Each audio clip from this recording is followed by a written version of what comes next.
کس جانور کی قربانی نہیں ہو سکتی؟ بقر عید آتے ہی لوگوں کے یہ سوال آنے لگتے ہیں کہ کس جانور کی قربانی نہیں ہو سکتی؟ تو دیکھتے ہیں یہاں پہ جانور میں تھوڑا سا عیب ہو تو کراہت کے ساتھ ہوگی، اور زیادہ ہو تو ہوگی ہی نہیں۔ اب آگے دیکھتے ہیں عیب کیا کیا ہے۔ ناک کٹی ہو تو یہ ایک عیب ہے۔ اسی طرح آپ آگے دیکھیں کہ اندھا یا کانا ہو تو یہ بھی عیب ہے۔ پیدائشی ایک یا دونوں کان نہ ہو تو یہ بھی عیب ہے، اور یہ سب عیب پائے جائیں تو قربانی نہیں ہوگی۔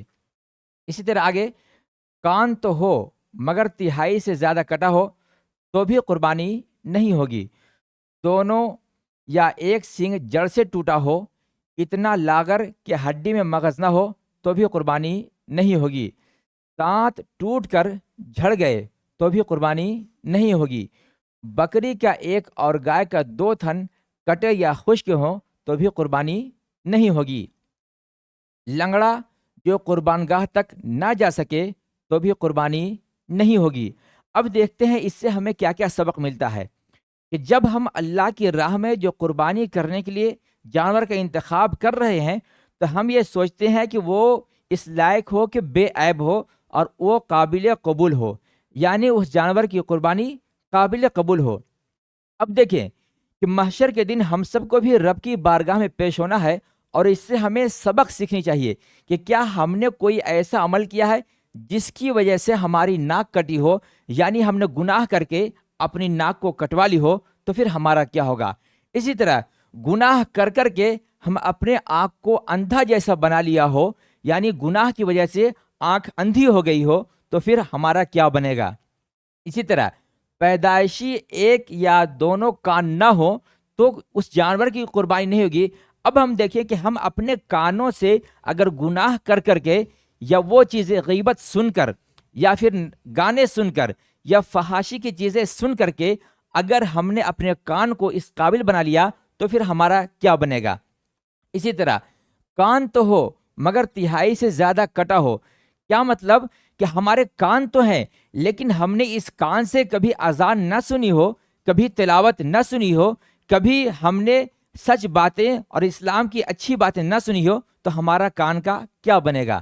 اسی طرح دونوں یا ایک سینگ جڑ سے ٹوٹا ہو، تو اگر جانور کے سینگ ٹوٹ جائیں تو وہ عیبدار ہیں۔ اسی طرح اگر ہمارے عقل میں پردہ پڑ جائے اور ہم اپنی عقل کا غلط استعمال کریں تو پھر ہمارا کیا بنے گا۔ اسی طرح اتنا لاغر ہو کہ ہڈی میں مغز نہ ہو۔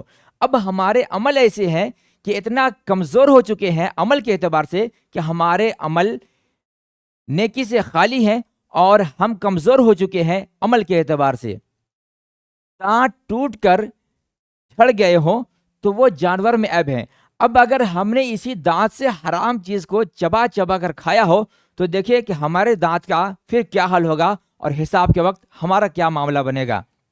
اسی طرح آگے دیکھتے ہیں کہ بکری کا ایک اور گائے کا 2 تھن کٹے یا خشک ہو جائے، یعنی اس کے جو صفات ہیں اس میں کمی آ جائے، جو خوبی ہے اس میں کمی آ جائے تو پھر اسے عیب مانا جا رہا ہے۔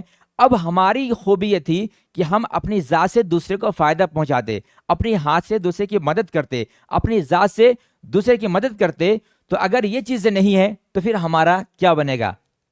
اسی طرح لنگڑا جو قربان گاہ تک نہ جا سکے تو وہ عیبدار ہے اور اس کی قربانی نہیں ہوگی۔ اب ہم دیکھیں کہ ہم اپنے قدموں سے چل کر اگر مسجد تک نہیں جا پا رہے ہیں، نیک محفل تک نہیں جا پا رہے ہیں، تو پھر ہم اس قدموں سے پل صراط پر کیسے چل پائیں گے۔ لہٰذا اس قربانی کے وقت ہمیں بہت بڑا سبق ملتا ہے کہ ہم اپنے جسم کے تمام اعضاء کا جائزہ لیں کہ کیا ہمارے اعضاء اس قابل ہیں کہ اللہ کی بارگاہ میں یہ قبول ہوں گے، اور اگر نہیں تو پھر اس منظر کو نگاہوں کے سامنے رکھیں کہ جب منڈی میں ایک جانور ہوتا ہے جو دیکھنے کے اعتبار سے فربا ہوتا ہے، لیکن اگر اس کے اندر ان تمام عیوب میں سے کوئی ایک عیب بھی پایا جائے تو آپ اسے نہیں خریدتے ہیں، اور آپ یہ کہتے ہیں کہ یہ قربانی کے قابل نہیں ہے، اس کی قیمت نہیں لگائی جاتی ہے۔ اگر اسی طرح قیامت کے دن حساب و کتاب کے وقت بھیڑ ہو اور وہاں پہ جنتی کا انتخاب کیا جاتا ہو اور ہمیں جب چنا جائے تو ہمارے اندر عیب دیکھ کر ہمیں چھاڑ دیا جائے کہ یہ جنت میں جانے کے قابل نہیں ہے، تو ہمارا کیا بنے گا؟ لہٰذا قربانی سے سبق سیکھیں اور اپنے اعضاء کو گناہوں سے پاک کر لیں۔ انشاءاللہ العزیز آخرت میں بھی ہمارا انتخاب کیا جائے گا اور جنتیوں میں ہمارا شمار کیا جائے گا۔ اللہ سے دعا ہے اللہ ہم سب کی قربانی کو بھی قبول فرمائے اور محشر میں ہم سب کی نیکیوں کو بھی قبول فرمائے۔